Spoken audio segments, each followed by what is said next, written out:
Quartz పరిశ్రమ స్థాపించాలన్న ఆలోచన విరమించుకుంటున్నట్టు Nellore MP Vemireddy Prabhakar Reddy ప్రకటించారు. ఇటీవల క్వాడ్జ్ విషయమై తనపై చేస్తున్న విమర్శలకు మనస్తాపానికి గురై నిర్ణయం తీసుకున్నట్టు తెలిపారు. బుధవారం రాత్రి నెల్లూరులో ఆయన విలేకరులతో మాట్లాడారు. ప్రజలకు సేవ చేయడానికి రాజకీయాల్లోకి వచ్చిన ఉద్దేశంతో జిల్లాలో క్వాడ్జ్ పరిశ్రమను నెలకొల్పాలనుకున్నాను. అయితే ఇటీవల ప్రతిపక్ష నాయకులు కొన్ని పత్రికలు ఆంధ్రజ్యోతి కాదు నేను క్వాడ్జ్ రూపంలో 100 కోట్లు దోచుకుంటున్నట్టుగా అవాస్తవాలు ప్రచారం చేస్తున్నాయి. ప్రజలకు వాస్తవాలు తెలియజేయాలని విలేకరుల సమావేశం ఏర్పాటు చేశాను. కూటమి ప్రభుత్వ పెద్దల అనుమతితో 400 కోట్ల పెట్టుబడితో ఇక్కడ పరిశ్రమ పెట్టాలని నిర్ణయించాను.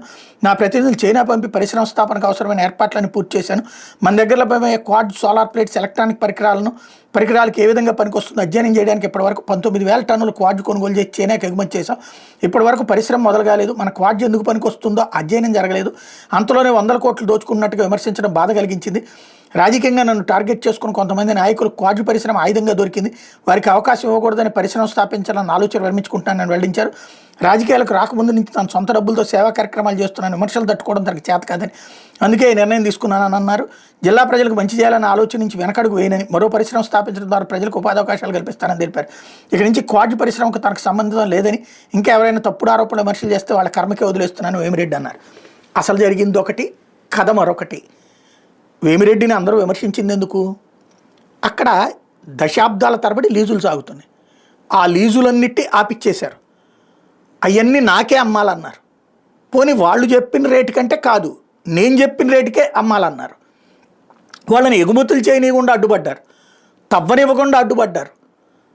1,00,000 మంది దాకా కార్మికులు వలస వెళ్ళిపోయారు అక్కడి నుంచి ఇతర రాష్ట్రాలకి పనుల కోసం అని చెప్పేసి.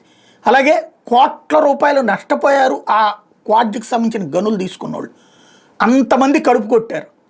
ఎందుకయ్యా అంటే ఆయన క్వాడ్జ్ ఫ్యాక్టరీ పెట్టాలనుకున్నప్పుడు నువ్వేం చేయాలా? మిగతా గనులు వాళ్ళందరితో అందులో ప్రభుత్వం నీకు పూర్లు పలుకుబడి ఉంది. వాళ్ళందరితో మాట్లాడుకుని నువ్వు ఎక్కడికో చైనాకి పంపించుకోవడం ఎందుకు? ఆ ట్రాన్స్పోర్టేషన్ కాస్ట్ అదంతా ఎందుకు? నేనే ఇక్కడ ఇచ్చేస్తానా అంటే అయిపోతుంది కదా. సింపుల్గా వాళ్ళందరూ బతుకుతారు, ఈయన దేవుడిగా చూసుకుంటారు. ఓ పెద్ద కేజీఎఫ్ హీరో అయిపోయి ఉండేవాళ్ళు కదా. అట్లాంటిది వాళ్ళందరినీ హింసించి వేధించి నరకం చూపెట్టి మొత్తం జనాలు పారిపోయేలా చేసి ఇప్పుడు నేను ఫ్యాక్టరీ పెట్టను, ఈ ఫ్యాక్టరీ పెడతారన్న పేరుతో అక్కడ ప్రజలు మోసం చేసినట్టే కదా.